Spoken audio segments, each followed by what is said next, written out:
Guarantee ನ್ಯೂಸ್ಗೆ ಸ್ವಾಗತ.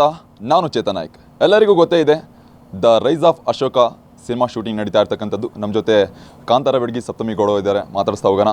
Madam, ಒಂದು ಒಳ್ಳೆ ಹಳ್ಳಿ ಗೆಟಪಲ್ಲಿ ಕಾಣ್ತಾ ಇದ್ದೀರಾ, ನೋಡಿದ್ವಿ ಸಿನಿಮಾ ಸೆಟ್ಟಲ್ಲಿ. ನಿಮ್ಮ ಕ್ಯಾರೆಕ್ಟರ್ ಬಗ್ಗೆ ಹೇಳೋದಾದರೆ ಈ ಒಂದು ಸಿನಿಮಾದಲ್ಲಿ ಅಂದರೆ ಅಂಬಿಕಾ ಅಂತ ಪಾತ್ರದ ಹೆಸರು. ಅಂದರೆ ಹೂ ಮಾರುವಂಥ ಹುಡುಗಿ. ಸೊ ಹೂ ಬೆಳೆದು ಮಾರಿ, ಅಂದರೆ ಅವಳು ಅವಳ ತಂದೆ. ಸೊ ಅದೊಂದು ಎಮೋಷನ್. ಸೊ ಅವ್ರದ್ದೇ ಆದಂಥ ಒಂದು ಪ್ರಪಂಚ ನಡೀತಾ ಇರುತ್ತೆ. ಅದ್ರ ಜೊತೆ ಹೇಗೆ ಅಶೋಕಂದು ಎಂಟ್ರಿ ಆಗುತ್ತೆ. ಆ್ಯಂಡ್ ಅವ್ರದ್ದೇ ಅಂದರೆ ಅವ್ರು ಆ ಸಮುದಾಯಕ್ಕೆ ಏನು ಯಾವ ಸಮುದಾಯದ ಬಗ್ಗೆ ನಾವು ಸಿನಿಮಾದಲ್ಲಿ ತೋರಿಸ್ತಾ ಇದ್ದೀವೋ ಅದಕ್ಕೇ ಅವ್ರು ಬಿಲಾಂಗ್ ಆಗ್ತಾರೆ. ಸೊ ಆ ಸಮುದಾಯದ ಅವ್ರದ್ದೇ ಒಂದು ಅಂದರೆ ಕೆಲಸ ನಡೀತಾ ಇರುತ್ತೆ, ಅವ್ರದ್ದೇ ಒಂದು ಜೀವನ ನಡೀತಾ ಇರುತ್ತೆ.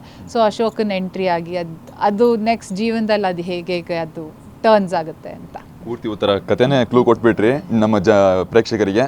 ಆದರೂ ಒಂಥರ ಏನೋ ನಿಮ್ಮ ಕ್ಯಾರೆಕ್ಟರ್ ಒಂಥರ ಸ್ಪೆಷಲ್ ಅಂತ ಅನಿಸ್ತಾ ಇದೆ. ಈ ಒಂದು ಕ್ಯಾರೆಕ್ಟರ್ಗೆ, ಈ ಒಂದು ಪಾತ್ರಕ್ಕೆ ಹೇಗೆ ಸೆಲೆಕ್ಟ್ ಆಗಿದ್ರೆ? ನೀವು ಏನೋ ಆಡಿಷನ್ ಎಲ್ಲ ಮಾಡಿದ್ರಂತೆ ತುಂಬ, ಅದಾದಮೇಲೆ ನಿಮ್ಮ ಫೋಟೋಶೂಟ್ ಕೂಡ ಮಾಡಿಸಿದಂತೆ. ನಿಮ್ಮ ಏನು ಫೋಟೋಶೂಟ್ ನೋಡಿದ ತಕ್ಷಣ ಪಕ್ಕಾ ಸೂಟ್ ಆಗ್ತಾರೆ ಸಪ್ತಮಿ ಗೌಡ ಅಂತ ಎಲ್ಲ ಹೇಳಿದ್ರಂತೆ. ಇದ್ರ ಬಗ್ಗೆ ಹೇಳೋದಾದರೆ ಹೇಗೆ ಸೆಲೆಕ್ಟ್ ಆಗಿದ್ರೆ? ಅಂದರೆ ನನಗೆ ಸತೀಶ್ ಸರ್ ಹೇಳಿದರು, ಈ ಥರ ರೈಸ್ ಆಫ್ ಅಶೋಕ ಅಂತ ಒಂದು ಸಿನಿಮಾ ಆಗ್ತಾ ಇದೆ ನಮ್ಮದು ಅಂತ. ನನಗೆ ಅದ್ರ ಬಗ್ಗೆ ಗೊತ್ತಿತ್ತು. ಬಟ್ ಒಂದಿನ ಕಾಲ್ ಮಾಡಿ ಹೇಳಿದ್ರು, ಒಂದು ದಿವಸ ಕತೆ ಕೇಳ್ತೀರಾ ನೀವು ಅಂತ. ನಾನು ಹೇಳಿದೆ, ಹ್ಞೂ ಸರ್, ನಾನು ಇಲ್ಲ ಅಂತನಲ್ಲ, ಯಾವುದೇ ಕತೆ ಆದರೂ ಫಸ್ಟ್ ಅವ್ರು ಕೇಳ್ತೀನಿ ಅಂತ. ಆಮೇಲೆ ನಾನು ಕೇಳಿದೆ, ಇಲ್ಲ ಅಂದರೆ ನೀವು ಚೂಸ್ ಮಾಡ್ತೀರಲ್ಲ ತುಂಬ, ಅದಕ್ಕೆ ಅಂತ. ಇಲ್ಲ, ನಾನು ಕೇಳ್ತೀನಿ, ಆ ಥರ ಏನಿಲ್ಲ, ಕೇಳ್ಬಿಟ್ಟು ಆಮೇಲೆ ಚೂಸ್ ಮಾಡ್ತೀನಿ ಅಷ್ಟೇ ಅಂತ. ಸೊ ಆಮೇಲೆ ಬಂದು ಮನು ಅವ್ರ ಕತೆನ ಹೇಳಿದ್ರು.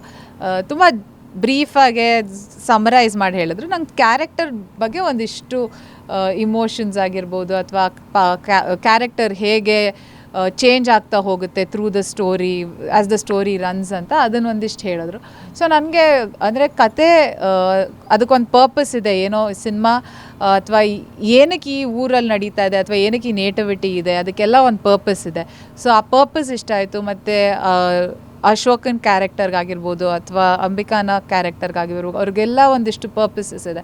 ಸೊ ಆಮೇಲೆ ಇವಳ್ದು ಒಂದಿಷ್ಟು ಥಾಟ್ ಪ್ರೊಸೆಸಸ್ ಇದೆ. ಸೊ ಆ ಥಾಟ್ ಪ್ರೊಸೆಸ್ ಎಲ್ಲನೂ ಅವಳು ಹೇಗೆ ಮಾತಾಡ್ತಾಳೆ ಅಂದರೆ ಎಕ್ಸ್ಟ್ರೀಮ್ಸ್ ಇತ್ತು. ಅಂದರೆ ಗಿರಿಜಾ ಪಾತ್ರ ಆಗಿರ್ಬೋದು, ಅಥವಾ ಲೀಲಾ ಆಗಿರ್ಬೋದು, ಅಥವಾ ಸಿರಿ ಪಾತ್ರ ಆಗಿರ್ಬೋದು, ಎಲ್ಲ ಒಂಥರ ಎಕ್ಸ್ಟ್ರೀಮ್, ಒಂದಿಷ್ಟು ಸಟಲ್ ಆದರೆ ಒಂದು ತುಂಬ ಲೌಡ್ ಆಗಿತ್ತು. ಸೊ ಅದರ ಮಧ್ಯ ಒಂದು ಅಂದರೆ ಪ್ರಾಬಬ್ಲಿ ಅಂಬಿಕಾ ಪಾತ್ರ. ಸೊ